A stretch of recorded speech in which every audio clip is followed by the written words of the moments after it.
झारखंड से एक ऐसी खबर सामने आई है जिसने कई सवाल खड़े कर दिए हैं। रिपोर्ट्स के अनुसार मैक्सिजोन टच प्राइवेट लिमिटेड घोटाला देश के बड़े पॉन्जी एमएलएम स्कैम में शामिल हो चुका है। इस मामले में कंपनी के निदेशक चंद्रभूषण सिंह और उनकी पत्नी प्रियंका सिंह पर आरोप है कि उन्होंने हजारों निवेशकों को शेयर मार्केट और क्रिप्टो करेंसी में निवेश का झांसा देकर सैकड़ों करोड़ रुपए की ठगी की है। प्रवर्तन निदेशालय ईडी और झारखंड पुलिस की जांच में इस घोटाले की परतें खुलती जा रही हैं। हाल ही में ये भी सामने आया है कि इस दौरान आरोपियों ने अपने रिश्तेदारों तक को नहीं छोड़ा और उन्हें भी क्रिप्टो इन्वेस्टमेंट के नाम पर ठगा।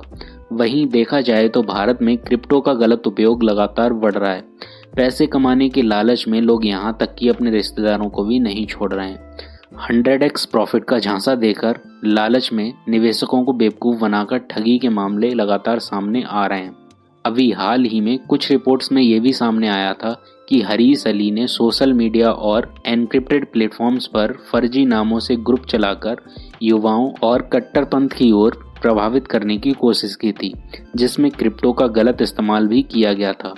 अब चलिए ये जानते हैं कि ये घोटाला हुआ कैसे। तो कुछ रिपोर्ट्स के अनुसार चंद्रभूषण सिंह और प्रियंका सिंह ने एक multi level marketing MLM waste scheme चलाई थी, जिसमें इन्वेस्टर्स को 15% तक मासिक रिटर्न देने का लालच दिया गया था। शुरुआत में आरोपियों ने कुछ लोगों को पेमेंट देकर भरोसा जीता, जिसके बाद बड़ी संख्या में लोगों ने क्रिप्टो में इन्वेस्टमेंट किया। रिपोर्ट्स के अनुसार इस घोटाले की कुल राशि 300 करोड़ से लेकर 500 करोड़ रुपए से अधिक तक आंकी गई है, जबकि प्रभावित क्रिप्टो इन्वेस्टर्स की संख्या हजारों में है।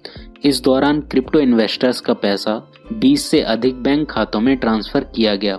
जब इन्वेस्टर्स ने रिटर्न की मांग शुरू की तो पेमेंट बंद हो गया और आरोपी फरार हो गए। सितंबर 2025 में झारखंड पुलिस ने दोनों को गोमो रेलवे स्टेशन से गिरफ्तार किया।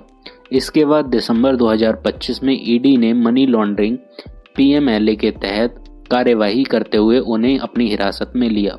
ईडी की छापामारी में यूएसडीटी, नकदी, इलेक्ट्रॉनिक्स डिवाइस और कई गलत तरीकों से प्राप्त किए गए संपत्तियों के दस्तावेज बरामद हुए। जांच में ये भी सामने आया कि चंद्रभूषण सिंह अपना नाम बदलकर नोएडा में रह रहा था। फरवरी 2026 में ईडी ने क्रिप्टो मामले में चार्जशीट भी दाखिल की, जिससे केस और भी मजबूत हो गया।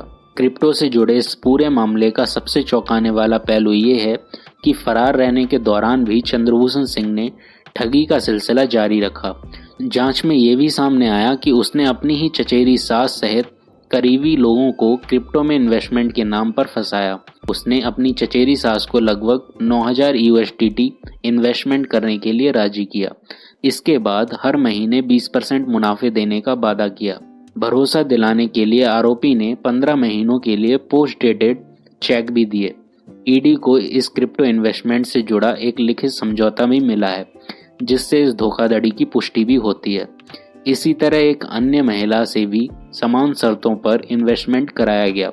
जांच एजेंसीज के अनुसार आरोपी ने अपने करीबी रिश्तों का फायदा उठाकर उन्हें भी जाल में फंसाया। इसके अलावा उसके परिजनों के पास से क्रिप्टो ऐप और डिजिटल एसेट्स भी जब्त किए गए हैं। ये मामला दर्शाता है कि किस तरह पॉन्जी स्कीम चलाने वाले आरोपी भरोसे और लालच का इस्तेमाल करके लोगों को ठगते हैं। एक्सपर्ट्स की सलाह है कि क्रिप्टो में इन्वेस्टमेंट करने से पहले पूरी जांच पड़ताल करें और असामान्य रूप से अधिक रिटर्न देने वाले ऑफर्स से सतर्क रहें। ये मैक्सिजोन घोटाला ये दर्शाता है कि हाई रिटर्न का लालच किस तरह से लोगों को बड़े वित्तीय जाल में फंसा सकता है। जांच एजेंसियों की कार्यवाही से सच्चाई सामने आ रही है, लेकिन इन्वेस्टर्स यानी आपको सतर्क रहना जरूरी है। धन्यवाद।